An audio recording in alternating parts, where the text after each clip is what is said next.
In the western kingdom of Eldoria, beyond the silver rivers and the misty pines, there lived a man whom the townsfolk called Jack the Fool.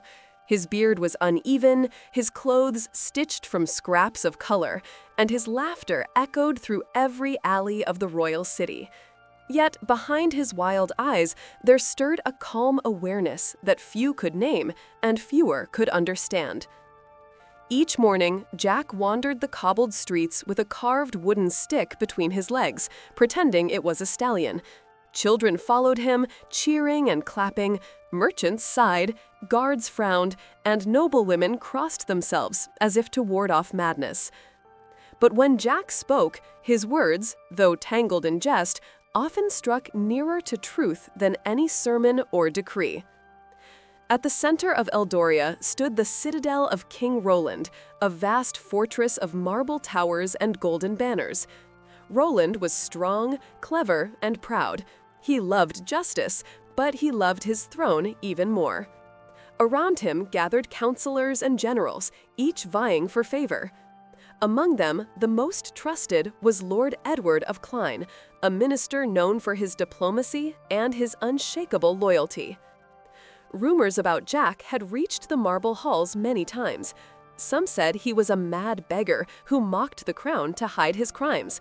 Others whispered that he was once a scholar who, after glimpsing the vanity of the world, chose folly as armor. Roland dismissed such talk until the day an official came before the court and declared, "Sire, the fool who calls himself Jack is no fool at all. He only acts insane so that he may speak freely against your rule." The king raised an eyebrow. "Then he is cleverer than most who call themselves wise." The court laughed, yet curiosity took root in Roland's mind. That afternoon, as the bells of Vesper rang, Jack wandered into the market square. A guard, known for arrogance, stopped him. "What's in your bag, fool? Counterfeit goods? Stolen bread?" Jack bowed deeply. "Search away, good sir, and when you find nothing, perhaps you will next search your own conscience. If the king appoints such a man to watch the people, then perhaps the first counterfeit lies not in my bag, but upon the throne that gave you power." Laughter rippled through the crowd. The guard reddened, unsure whether to strike or laugh along. When news of this encounter reached the palace, the tale spread like wind through wheat. Later that week, Judge Benedict, the chief Qazi of the realm, sought to understand Jack. He met him beside the city well, where Jack was feeding crumbs to birds. "Tell me, Jack," said Benedict, "why do you mock those who rule, yet help the beggars in secret?"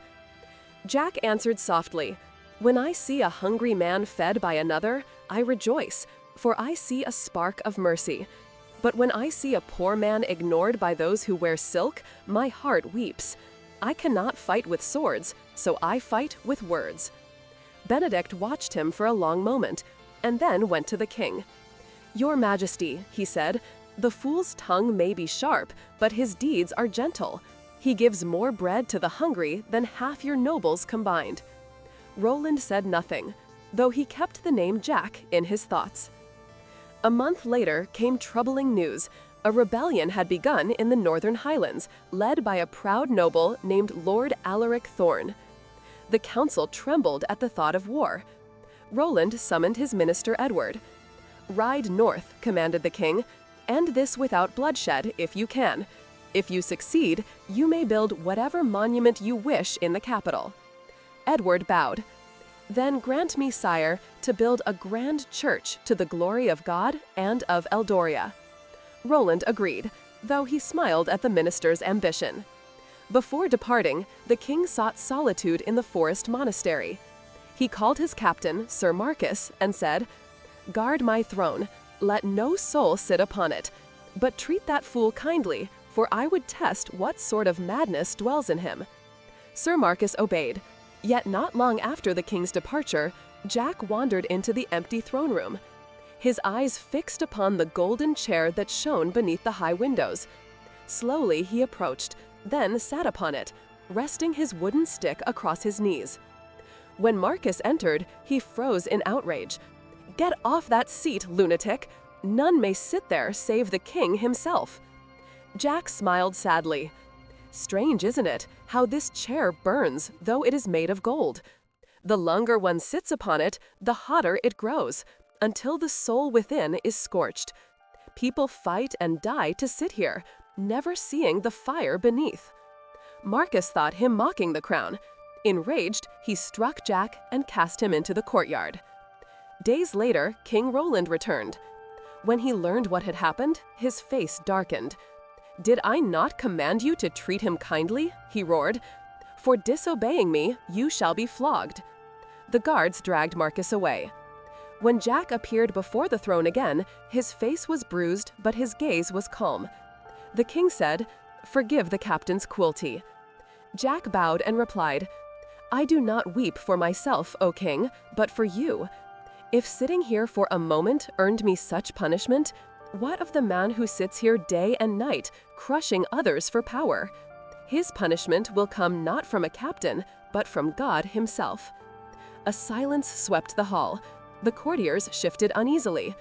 The king lowered his eyes, for the fool's words pierced deeper than any sword. Meanwhile, in the north, Lord Edward negotiated peace. He returned triumphant, and the king kept his promise.